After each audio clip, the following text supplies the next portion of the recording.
have to watch a clock. I don't even have to watch a clock.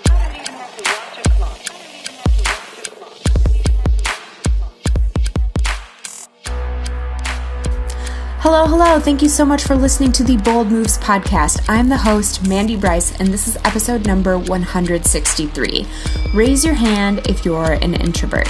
Okay, that was a bad idea because you can't see me and I can't see you, but I can tell you that my hand is raised and I am an outgoing introvert, which is something that you may not even know exists.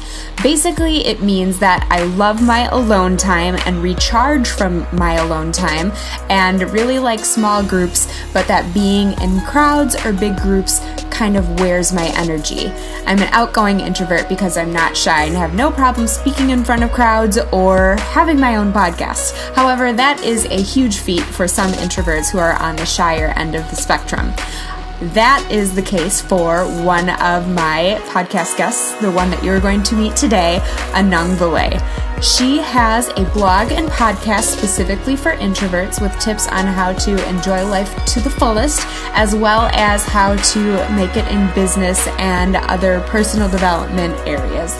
She also accidentally started an athleisure company, which I don't know about you, but I have never accidentally started a business, at least not so far. It sounds pretty cool though. Her story is very fun and I think you'll really enjoy it, so make sure you take a listen to my interview with Anung Vilay. Hello everyone, welcome to the Bold Moves podcast. I am with Anung Vilay, who has a really interesting story that I think a lot of podcast listeners are going to identify with. So welcome to the show, Anung. How are you today? Hey, pretty good. Already a long day. All right, and for those listening, as she says, already a long day. It's 8 o'clock her time and 6 o'clock my time. So for me, I'm glad to say it hasn't been a long day, but I'm happy that she has gotten a lot done already. Must be an early riser. So where in the world are you? I am in Minnesota, so the Twin Cities area, I like to say, because no one understands the towns we say. I actually might. One of my best friends lives in the Twin Cities area, so I've visited her a couple times, but I might not know. Yeah, I'm a bit of in the outskirts, so some of the people are like, where are you? Gotcha. I know she lives sort of in the middle of nowhere too, but who knows? I can't even remember the exact town name she lives in. So if you're listening, Allison, I'm sorry. I'm just waiting for you to have your baby, and that's what I'm focusing on. Anyway, so you know that the show is called Bold Moves, and you're on here because you've made some yourself. Why don't you tell us a little bit about your story and some of the risks you've taken and how they've paid off? Well, I started my own business a little over 2 years ago. Okay. My anniversary was in March when I started. And anniversary, a little late. Yeah, I'm perfectly happy with that because I wanted a slow growth, but Sure. It started off as a blog, and I was going to add products to it. But at some point, I actually started designing athletic leisure apparel. Okay. And I can't draw or design if my life depended on it. I am not fashionable in any way, so I don't know how it happened. It just kind of progressed because I started doing aerial training. Okay. And there was no bright colors for people who are curvier. Okay. And so I did it for myself, and then other people wanted it, and that's kind of how that started. Okay. And then a year later, I started my own podcast, which is called The Introvert's Bubble, because I am very much an introvert. And which is kind of funny for people who are kind of like, you can talk in like on a podcast and put it out there, even though you're an introvert. It's like, yeah, because most of the time I am by myself. Alone, yeah. I make a fort. One for like the sound quality, but also because I sound like I'm alone in there, like I'm talking to myself. I'm perfectly fine like sounding crazy talking to myself than talking with other people. Right. So I take it it's not an interview-based podcast. It's you talking and sharing. I started out with just me. I've had some interviews every once in a while, but it's mostly with other introverts kind of talking about the same stuff, kind of like, it's really hard to find clients. It's really hard to like talk to someone when you're like, I had to talk to someone who was in an introvert relationship. So it was like a relationship kind of podcast. It was very funny to hear some of the things she said, like, oh my God, I've done that to my husband. I'm so sorry. I can definitely identify because I joke with people that I'm an introvert myself, an outgoing introvert, but still an introvert.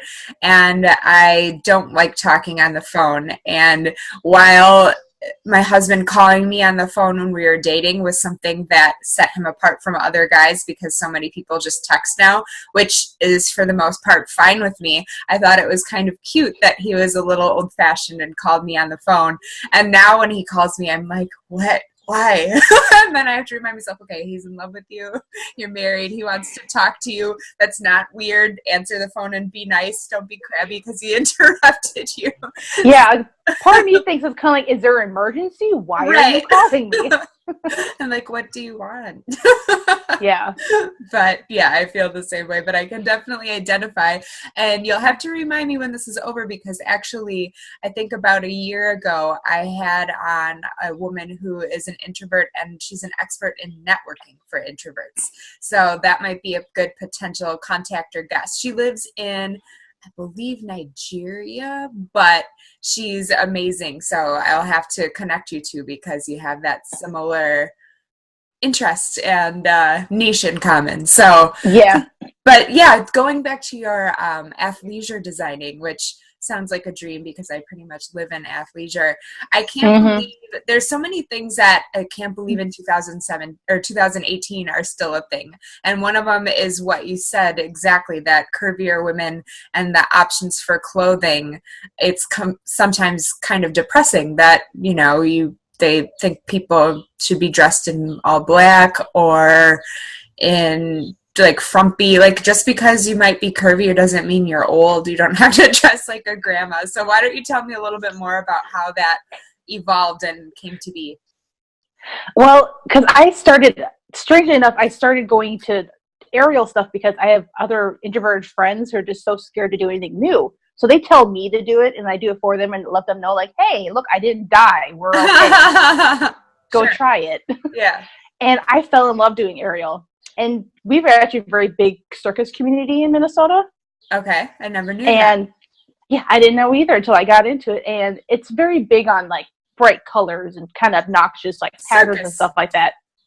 And I was really getting into it. I'm like, I really want to, like, start dressing like this and kind of feeling, like, a little more inclusive. And I started looking around, and even just for, like, I'm like a medium or large, depending on the brand. And I'm like, really? I can't get more than black and gray and, like, navy blue? Really? Right. And I found a random company because someone was talking about drop shipping, which is a company that the order goes through them, they do the printing, and then they ship it out for you. Right.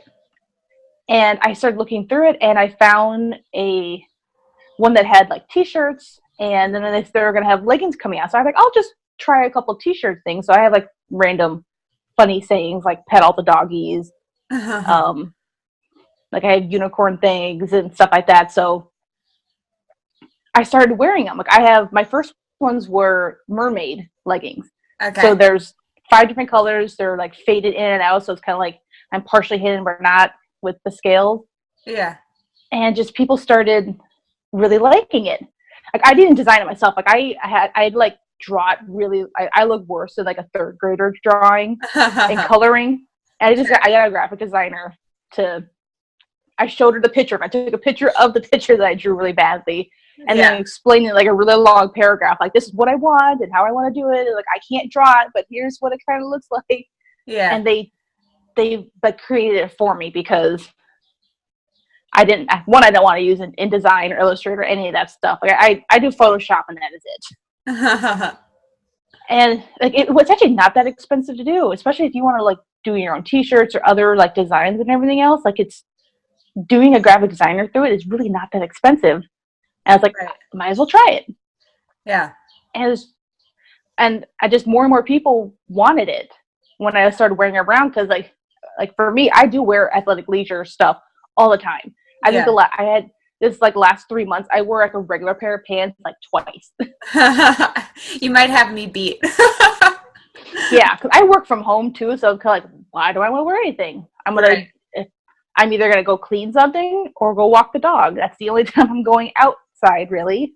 But it got so weird for me because I was never very fashionable. I was never, like, a fashionista or any sense of, like, and for a while I didn't even think I was very creative. So it was kind of just funny how it kind of just started progressing. And then the main place I went training for actually started asking, like, how many do you have here? Like, how many designs? Because, you know, we do sell apparel here. If you want to just, you can wholesale to us and we'll just sell some of your, like, apparel there. I'm kind of like, yes, please. Yeah, that's amazing. You didn't even have to do the sales pitch. They came to you. Yeah, because, well, at one point we were at a class and, like, I say there's about 15 of us, and 8 of them were all wearing my leggings at the same time. So the owner and the other teachers were all kind of like, where did these come from? That's awesome. You have a supportive group of friends and classmates then. Yeah, and I love them because they're so soft and they're very stretchy. And that's part of the reason why what took so long for me and the graphic designer to get right is we wanted to make sure where the designs are placed, where they were going to stretch. Was not going to look weird. It wasn't going to, because sometimes you get some certain ones and they stretch really weird and it's like, oh, now I got a white spot here, or this looks like I have like little doggy print ones. I had to rearrange them because then all of a sudden one spot would like stretch out and the dog looked like janky with a mouth kind of like this instead of just sitting there like a regular dog.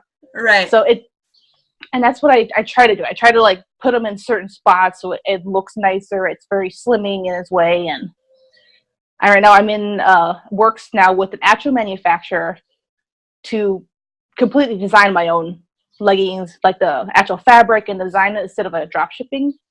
So I'll start getting more into other shops soon. Okay. That's exciting. Congratulations. Yeah. I'm going through and it's so funny because I go into the meeting with them and everything else and I'm seeing other meetings and they're all there like trying to like, oh, I know, I love this fabric and I love how this stitching did it. I'm just sitting here like, what? like I literally had to take examples like, I like this. I don't like this. I don't know what you're talking about when you talk about cross stitch and stuff like that. So they know now to talk down to me a little bit because I don't know a thing about fashion, or they're saying like, oh, do you like the stuff from this designer or that designer? I'm like, I don't know. Might be time to do a little bit of research. Grab a Vogue or a Vanity Fair or something and page through. Yeah, I went around like Lululemon, Lucy's. I have a friend who had Fabletics, so I started borrowing other people's stuff to see what kind of fabric I wanted and thickness and how I wanted the stitching. And I didn't realize how different they were. I even looked through my own leggings. I'm kind of like, this is a different stitch than this one. Like, why are there so many different stitches? That's awesome. Very cool. So what is your blog about that sort of started this whole process? It's pretty much what the podcast turned into. It's about introverts and helping getting out into the world and just try new things. Okay. But I take a little more of a humorous twist too, because like nothing's wrong with us. Nothing needs to be really changed. Just like how to figure out how to survive conferences, or like my one big one right now is like surviving wedding season. Okay. And so I have like little tips of kind of like find where all the bathrooms are, know where the venue is. You say, oh look, this one's got great outdoors. I'm gonna just sneak outside around the corner for like 10 minutes. Recharge for a minute. Yeah. That's a good tip. Or like always have food in your hands. Like especially if it's like a cocktail hour or whatever else they do. It's like if you have food and you're the first one to get food, you can tell people, and that's like I talk to someone. And then for me, especially with having an Asian family, like they're very big. Like everyone needs to talk to each other. Like go talk to someone. Like that is like the big thing for my family to keep telling me to do. So as long as I look like I'm talking to people, I've done my job. Sure. At being there, and then they leave me alone when I go disappear for a while, or I have a camera, so I'm like, I'm just gonna sit around and take pictures and then disappear for 20 minutes and come back and take 2 more pictures and run away. Well, it sounds like the tips that you give will probably ease anxiety for a lot of people who might not just be introverts but have social anxiety as well. Yes, and I do have a couple of I actually have a podcast episode like this is the difference between anxiety and introversion. And I'm hopefully going to have an actual psychologist come in so I can give you the difference between depression, anxiety, and introversion. Okay. Because I feel like there's a good amount of introverts that I know that have it. Right. And just so they can let their own family and friends know, like, this is the difference of it. And, like, if I'm doing this and having this problem, it's not me being difficult. It's, like, it's a completely different thing. And, yes, you can have anxiety and depression at the same time. Or you can be outgoing and an introvert. Like, there's like, we're not just one thing. Like, let us be more than one thing. Yeah. How would you define, you said you'd like to have a psychologist on to explain, but your Cliff's Notes version of a definition, how would you define those different characteristics or, I guess, disorders that people could have? For like introversion is just what gives us energy and what takes away energy. And that's in like social stuff. So with most introverts, we don't like crowded stuff doesn't give us energy. Like I have a really good friend that would love to go out and party or to a pub or a bar or anything else every night. And that would like energize her after work. And for me, I'm kind of like, I would rather gouge my eyes out than do that every night. I can do that once every 2-3 weeks, maybe. And that's completely different. It's like, I need to sit at home. I have no problem with small groups or individuals or by myself. Like that's kind of different things. Like we want introverts and extroverts. Introverts always want to be like in a deep discussion all the time. Well, extroverts have no problem easing into it. Like for me, small talk is kind of painful. And my first two things always, like with Minnesota, it's like we talk about the weather or we talk about the Twins. And that's about it. And then I'm kind of like, please, can we start talking about something else? Right. Well, anxiety is more a social, like for me, I mostly talk about social anxiety. Okay. It is more like the fear and the anxiety of interactions, like the fear of actually doing something wrong and always worrying about looking stupid, sounding weird. Like those are kind of more of what anxiety is, and has nothing to do with whether or not you're in a group or not. Like I have some people who do great in crowds because they can get lost in it. Yeah. While they individually, like they sit there and start twitching because they just don't know what to say. They don't want to sound weird. They don't want to put anyone off. And that's kind of the two difference, that the main ones that I've been reading up on. Right. And then I suppose with that, you also wonder, it translates to later because you're thinking about, well, did I say the right thing at that point? Yeah, there's that loop of kind of like, I said that really stupid thing like 4 years ago. Oh my God. Like that's literally like an anxiety thing where you remember a conversation you had years ago and it's like, oh my God, why did I say that? That was very rude. Or I'm like, like I knew the answer to that. Why didn't I say it? Like that's kind of the strange loop that we have. And I've had friends that had no idea that I've done that. I'm like, I'm so sorry. I said something about your dog, but he passed away this last week. But I said it like 4 years ago. And they're kind of like, I don't even remember that. I'm like, I do. Yeah, it's kept me up at night.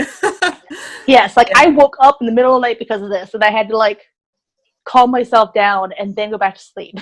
Right. Yes. I have definitely been diagnosed with not social anxiety, but I think generalized anxiety, and it applies to that as well, just because I've definitely had that, even where like I've thought about it on a podcast interview, like later, I'm like, well, first of all, I said that, and I hope I didn't offend that person. And also I hope I didn't offend any listeners.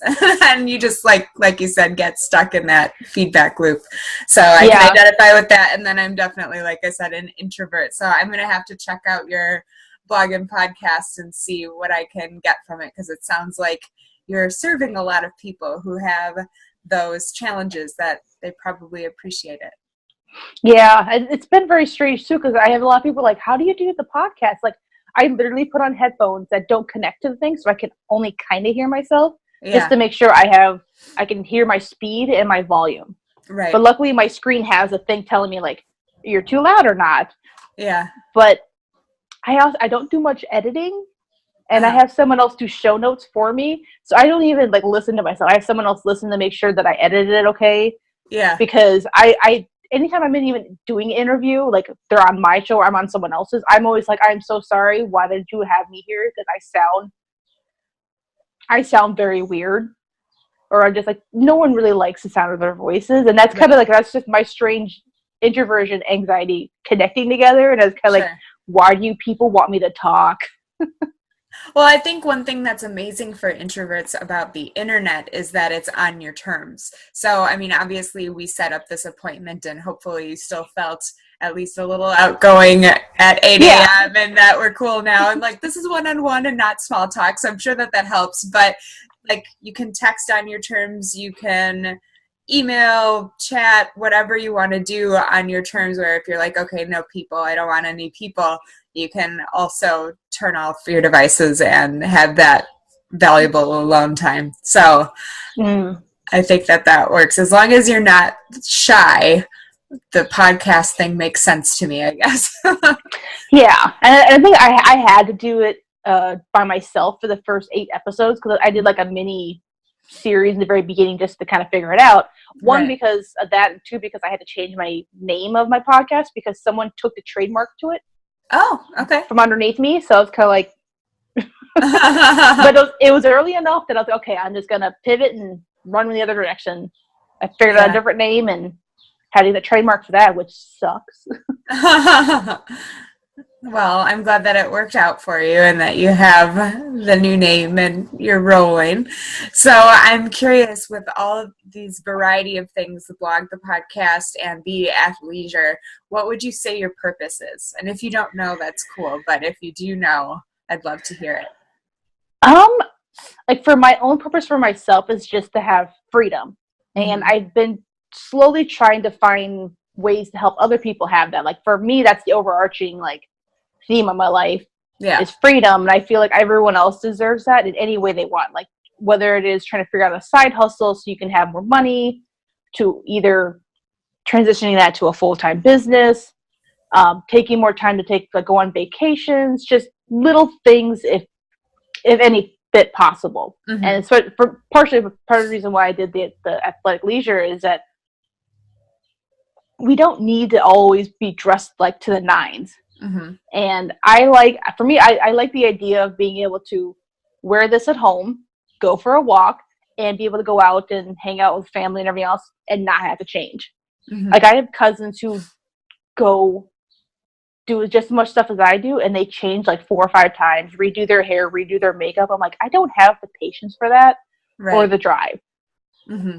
And I feel like a lot of introverts are kind of like that too. It's like I want to make sure that for me, the introversion was just kind of the thing I fell into because other people asked me for it, because I'm a little more outgoing introvert than most of my other friends. Sure. And mostly because I've done so much moving in my life, I had no choice if I ever wanted friends. I've moved, as of now, 22 times. Oh my goodness. All within Minnesota or? Nope. I've lived a couple of times in Kansas, once in Illinois, and once in Ireland. Okay. Wow. So it's, I've been all over the place.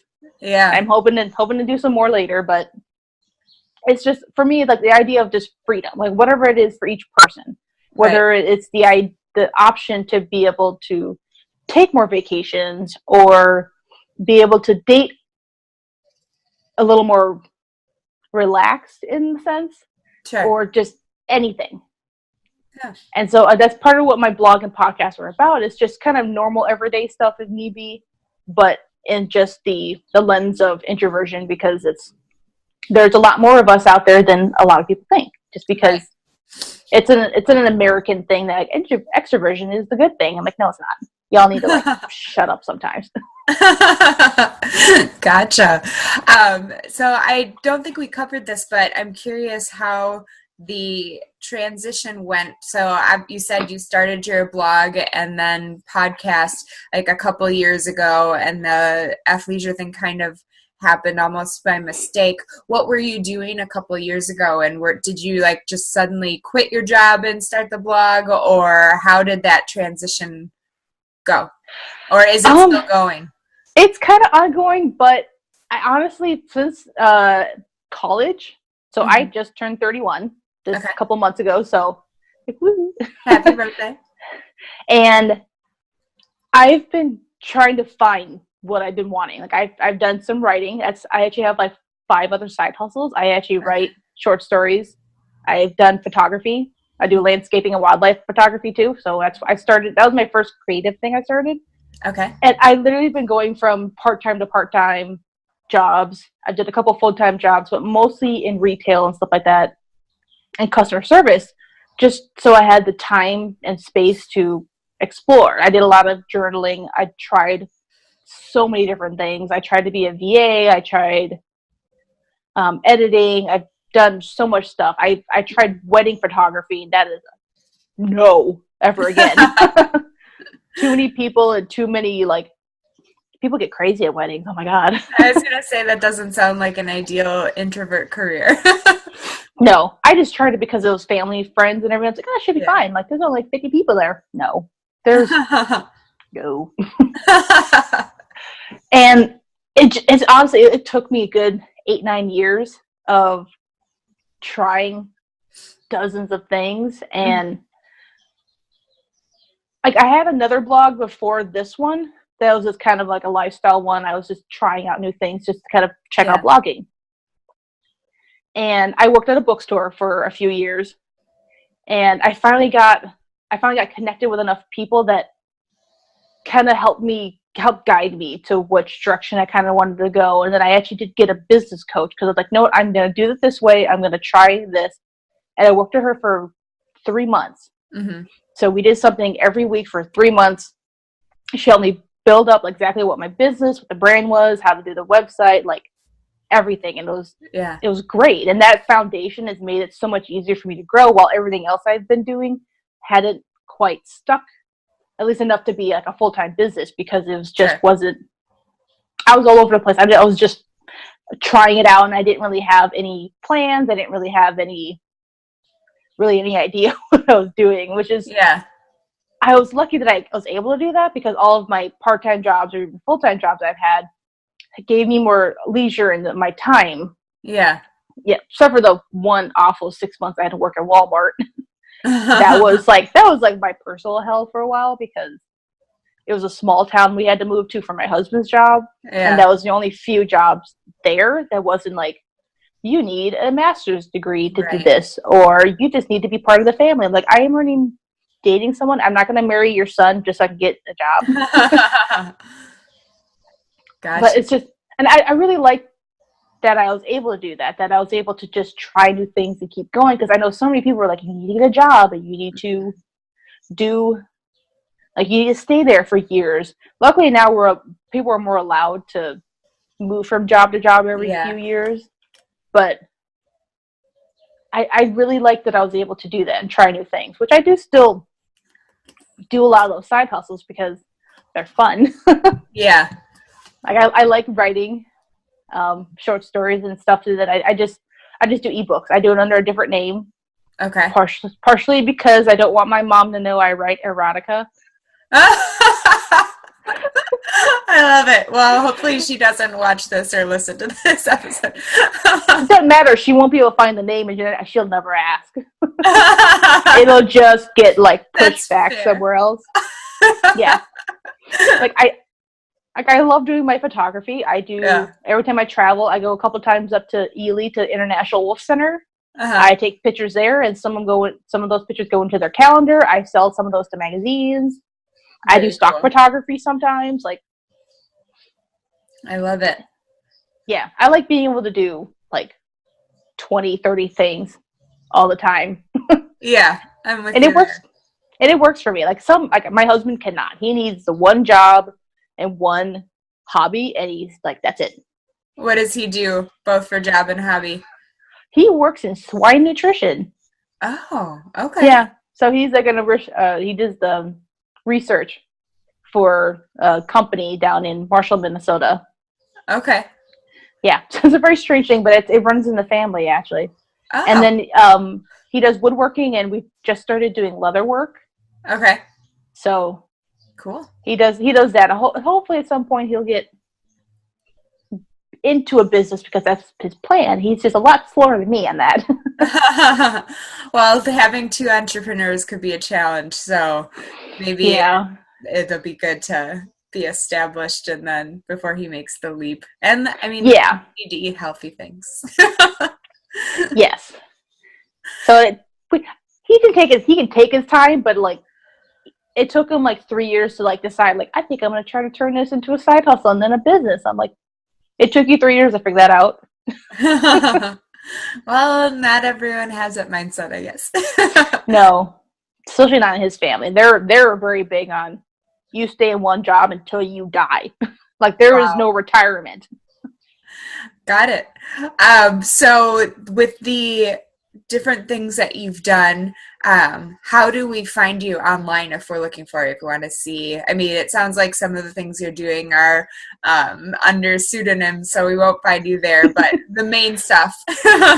Yeah, so the website is Courageous Creativity. You can find that on the website. That is my Instagram name, and you should be able to find that on Facebook there too. Okay. The Introverts Bubble is, I'm on iTunes, Stitcher. You can find that. I do have an Instagram account for that one too, but if you want to see actually more what goes on in my life and everything else, Courageous Creativity is, I have everything on there. Like, that's all the apparel, that's the blog, that's the podcast, that's like random things I do in life that are funny. You see my dog. Gotcha. Okay, so that's the main place. And then I will make sure that's all in the show notes as well so that people can find both of those sites and social media accounts in case that they're interested. I love that. So in all of these things that you've done, and your answer could be completely unexpected as an introvert, but I'm wondering what the scariest thing you've ever done in your life is. Moving to Ireland. For a year. How did that happen? I was curious about that because that was very different from the Kansas and Illinois options. I studied abroad. Okay. And we had the option of doing a semester or 2 semesters. And then I decided to go there early and stay a little longer because the housing for the schooling is free with schooling. So I was able to they didn't really care. They're very lenient in their schooling. So they're like, you can come in sometime between this time and this time. I'm like, that's like 2 months spread. Yeah, so I got there early. I didn't know a person. Like, when you come in a group of other Americans and you meet them and you do things with them every once in a while, but I only made friends with a few of them because I didn't want to be like, we're the group of the Americans just going everywhere together. Yeah. So I made a lot of Irish friends. I did a lot of traveling by myself. And that's where my love of photography came from because I bought a camera to go with because I wanted better pictures and mostly just so I could show my mom I'm alive. I'm sure she appreciated that. Yes. I didn't tell her some of the trips I took until after I got back because the idea of me going by myself and like her heart would probably burst from that. Okay. Yeah, because I had the Highlands of Scotland by myself for a full week. Okay. I went horseback riding on the west coast of Ireland by myself. Well, technically there was a couple other people there because it wasn't my horse. I went to Greece for 4 days by myself. I did Florence with one friend, but it's still one friend in countries I don't speak the language. Right. That's amazing. So when you were contemplating making that move and going early and everything, and then all the solo travels that you did as well, what did you use to push yourself past fear? How did you do that? And I guess in your blog, when you're encouraging people like, hey, go try aerial work, you won't die. Like, what do you, how do you encourage others to push past fear? Honestly, part of it was like, I know I'm not going to die. Every semester, there's like 40, 50 kids who go there and they all come back alive. They all come back fine. And I learned this from all the years of moving and trying to do friends and like trying to fit in enough so school life wasn't miserable. It's like to stop overthinking it because especially with the introvert, we overthink everything, like every little bit of the things. And especially when if it's the decision or the thought to do it or the actual action to do it takes less than a minute, I'm going to do it. Like I've got myself in the habit of just do it. Okay. So if I'm like, I'm going to go do a class and I'll put an alarm on for myself of something I've never done before and do it like 5-10 minutes before I have to leave. And then it's like, oh, I got to go. Okay, grab stuff and go. So I don't have time for my brain to be kind of like, oh my God, you don't know where you're there. You don't have anybody. Do you have all your stuff? Like, it's just kind of like grab and go. And that was the biggest choice because I needed the deadline to the application for it was coming up in like a week. Right. And so I had to write like a 5-page essay. I had to do all this different like stuff. And it was like 20-30 pages of the application and like, are you going to be able to afford this and all this different stuff, and then getting approval by my advisor. It was like, and of course this is like around midterm time too, so they're like busy as like any time in the world. So I literally had to like track him down between his classes. It's kind of like, I need you to sign this. And that's kind of been my biggest thing, is just stop overthinking it. If it takes 1 or 5 minutes or less to do it, just do it now. Like, don't like, oh, I got time here or that, everything else. So if you have time to think about it right now, you have time to do it. Ooh, I like that a lot. Yeah, and that's kind of been my biggest thing. Because I like to overthink. I love to journal, so I love to go in circles about it all the time. Right. But especially with like, oh, I'm going to go try out this new restaurant. I'm by myself. I don't care. I'm just going to go now. I'm hungry. Let's go.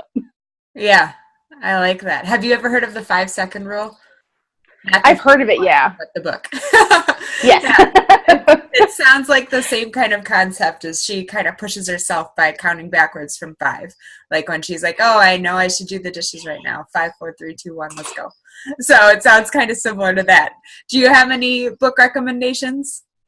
Yes, I do. Actually, I have them right over here. My biggest one, the one that got me like started on all of this road, was actually Making a Living Without a Job. So, oh, okay. Barbara Winters. She actually was from Minnesota, but she doesn't live here anymore. Okay. I'm actually Facebook friends with her now. Oh, cool. And it's pretty much about how to create a life that you love without a job. Like, it's about starting businesses and like she calls profit centers is what I do for side hustles. Okay. And you can be making enough money to just pay for like a down payment on a house, and then you can stop. Some of them are seasonal, some of them are just small enough amount of money just to help pay for little things. Something extra you want, or yeah. Yeah, and I love the idea of not having to be like stuck in a job. You can do other things, you can move around, you can try things once and then just not do it anymore. You hate it, yeah.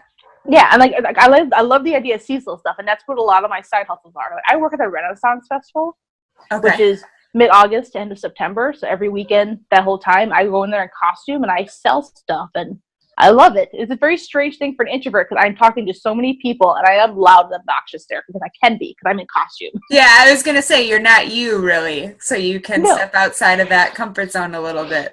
Or yeah, and it's bigger. Yeah, which is very strange because like no one will remember me. Like they'll have pictures of me mostly because I'm in a belly dancer outfit and I'm covered in tattoos. So people like pictures of the tattoos, or like, I really like this belt, or I really like the top you have. Let me get like detailed pictures of that. Yeah. So that has nothing to do with me, which is awesome. The two other ones, the 4 Tendencies, Gretchen Rubin. Okay. It's the expansion of, not the Happiness Project. One of her other ones, she was talking about tendencies. And this is pretty much like a personality thing of what you tend to do when you have pressure. Like, okay, there's 4 different ones. I'm not surprisingly, I'm a rebel on this thing. So if I have any it's whether or not you do things from external expectations or internal expectations. And I do not do well with external or internal expectations. So I can't like push myself like I'm going to go running every day for a mile. My body and my mind are like, nope. Okay. Other ones where if their inner expectations work well, they're like, I think it's a questioner. But if someone tries to push them from the outside, they will just not do it. So I really like that one because it's a different way of looking at how you do things in life. Sure. And it's a very easy read. Like I did that in like 2 hours. Okay. I think I read someone's synopsis on their blog of that one, and I figured out that my husband was a questioner, and I don't remember what the other 2 were, so I don't remember what I was, but I wasn't a rebel or a questioner. Yeah, there's the obliger and, I can never remember that other one. Upholder. Yeah, the upholder's not me. But she actually has a quiz online, so you can find what you are, and it's easy to kind of figure out. And like, there's free stuff all on her website, so it's really cool. It's really fun to see. And then, sorry, I'm gonna have to do swearing, but this is called Get Rich Lucky Bitch. I've read that one. I love it, Denise. Yeah, I do. I've actually met her. So. Oh, nice. How did you meet her? Did you go to one of her signings or events? I was actually in an area, and I was just reading this book, and then I was just in the area, and I guess she went out and get coffee. Oh. And I was literally standing there reading her book, and she's kind of like, "Do you like that book?" And I had a moment of kind of like, look at her, like, you can't really tell because her hair was slightly different, so I had a moment of like, yes. We literally only talked for 2 minutes. She's like, how are you liking the book? Da, da, da. She was literally in between things, so she had to get her coffee and get back to what she was doing. But it was just, it was really fun. I really like this book because it's a good thing on mindsets and manifestations, but it's more on your money mindset, stuff like that. Right. And I love her idea of like throw everything at it. Because I've done a lot of things like that. Like because of that, I have like a I call it gratitude journal that I do every night, where I have my my mantras or anything else that I have in that I'm talking about right now, what money I have that came in, what I forgive, and then one like thing I'm grateful for the day. Like it's just literally just one page every night. Yeah. That I write. And it's been really helpful, especially with my business. Like things kind of, because of this is when I started doing the idea of wholesale for my apparel in other stores. Like before I was kind of like, I'm okay with online and that one place that has it. Like now I'm kind of like, no, I want to be around the world. I love it. That's awesome. Great book. I definitely agree with that. So I'll probably be checking out your others. I like in the first one that term profit centers. Like I've heard side hustle a lot, but profit centers has a nice ring to it. Yes, I do say that a lot too, because I just say side hustle more for the younger crowd, because strangely enough, my podcast goes to a younger crowd than I assumed it was going to be. Okay. I'm like, my crowd starts at 14 and goes to like 29. That's amazing. I thought I was like late college and up, but yeah, who knew? Well, I think with the technology and the availability of so many different, like even just access to people, access to resources, it makes sense that like the lemonade stand is not the same now. You know, like you can be 14 and have a drop shipping business, or, you know, there's so many different options for side hustles because of the internet and technology, that it's cool that I had a girl on my podcast that was like 14 or 15 when she started her first business, and now she's, I think, 19 and crushing it. So I wish I started sooner, but I don't regret what I had. I think that's made it so much easier for my life, is I don't have like really any regrets, and nobody can shame me for anything. Like that was my one thing my family thought was like horrible, that I don't get shamed for anything. What do you mean they thought it was horrible that you don't get, like, because you don't like yourself, or? Yeah, I am like the black sheep of the family, because I am very independent. I have done so many different things than anyone else, and it's a very, like, it's not a bad thing. It's a very Asian thing to do, is like you need to, like, you follow the rules, everything else they do, and they either do that by like by respect, embarrassment, or shaming you. Luckily for most of my family, like my closest family, I respect them all because they're very good people and they care about me. Well, some of the wider family and community are kind of like, they would try to embarrass me. That's kind of like, you can't do it. I do it all the time to myself. And so they try to shame me for things, and I'm kind of like, you're gonna shame me because I'm half Asian? Like, I can't change that. Look at my parents. They're the ones that did it. So it's nothing to do with me. Right. And there's like strange things like that, and it's just, I don't know. It's how I've always been. Shame has never been a very like big thing in my life. It's never like gripped me. Yeah, you're very blessed. That sounds like a really healthy attitude too. So I'm sure that's serving you in your favor. I feel like partially the rebel in me, like the thing from Gretchen Rubin. So there's partially that. Like I really don't care much about other opinions. Like I'm respectful and I like knowing other people's opinions and stuff, but I don't need it. Right. That's fantastic. So I'm curious too, you've given good book recommendations and that came up again. I'm wondering if you have any other general advice, any lessons that you've learned that you'd like to pass on, or things you wish you would have known a long time ago, anything you think would serve our audience that you've learned.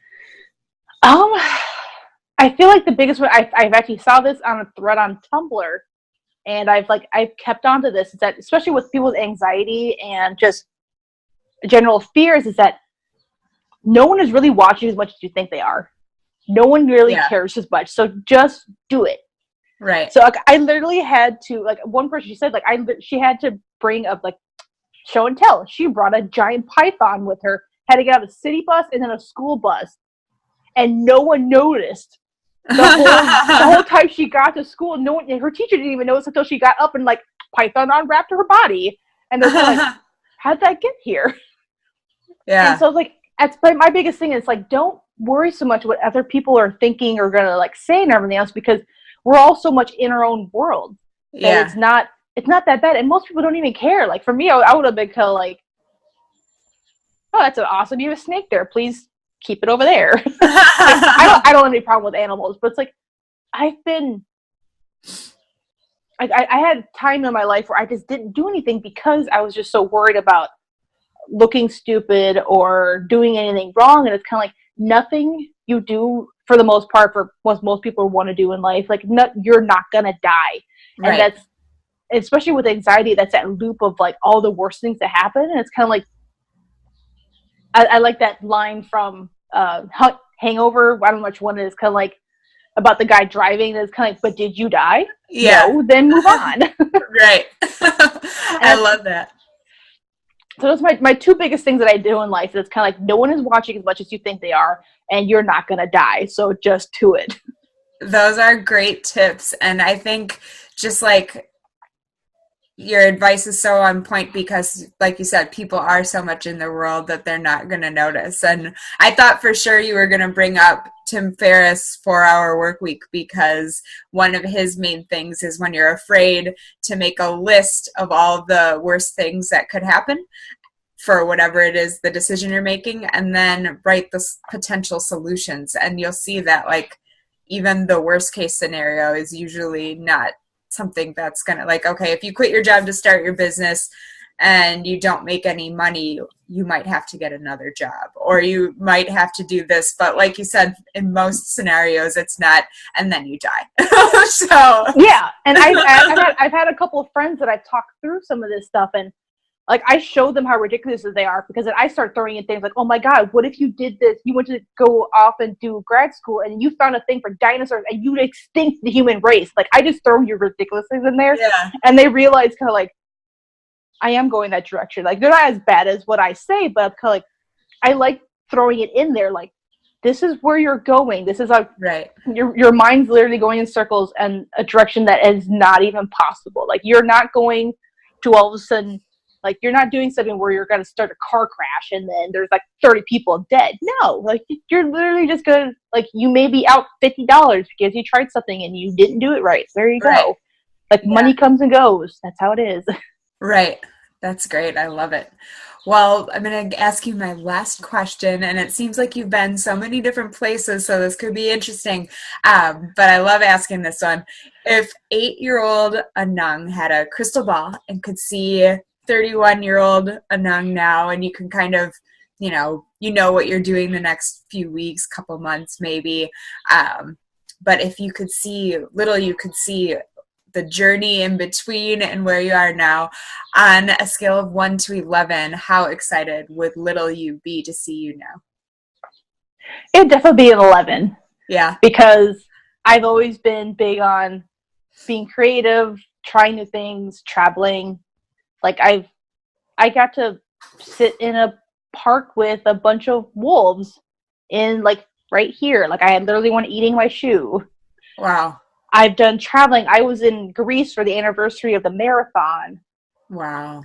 Like I've done a lot of stuff, and I'm very, very happy that I've not let my thoughts and what I feel like I should or shouldn't do, my anxiety and fears get in the way. And especially since I had a big imagination as a kid, and I'm glad I didn't let that die. That's amazing. I love that. Well, thank you for sharing that with us. Thank you for your recommendations and advice. I think it's going to be really impactful for those who listen to it. And I really appreciate your time and stepping outside of your introvert bubble to have a chat with me this morning.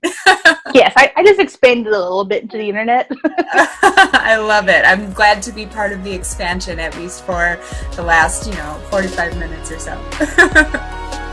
I hope that you learned a couple things, and if you're an introvert, I hope that you go and check out what Anung has to offer, because it seems like she's thinking of a lot of things that I guess as a outgoing introvert, I haven't considered, but some of the things that she mentioned I thought were some great strategies that I will probably put into use myself. So hopefully you'd enjoy those as much as I would, and you'll head to the show notes to see them and take advantage of those resources and check out her podcast. You can do all of that at www.mandiem.com/episode 163, since this is the 163rd episode. Speaking of episodes, if you don't want to miss the next one, I highly recommend that you subscribe. That way your phone will either automatically download the episode, or you will get a notification that it's available, and hopefully you will want to download it yourself, because this coming Friday I have a challenge from Anung that will help you get outside of your comfort zone a little bit, which is the whole idea. Get outside of your comfort zone a little bit more and more, become bolder, and you'll get hopefully closer and closer to your dreams, or at least that's what I believe will be the case. So make sure you check that out. I'd also love it if you shared this, if you know some introverts that could use these tips that would like this episode, or you just want to share the love with me and help me reach as many people as possible. I would really appreciate it. You can share it on social media, email it, text it to friends, however you feel called to do so. And while you're feeling called to do things, I hope you feel called to leave me a review on iTunes. That would be another way to help me reach as many people as possible. And if you want to reach some of my people, I am accepting guest submissions. You can head over to www.mandiem.com/guest and fill out the form. If your story seems bold to me, or I feel like you have something fabulous to offer my listeners and viewers, I will contact you back and we can schedule a time. All right, as always, stay tuned for this Friday's challenge. Be bold and have a sparkly day. Bye-bye.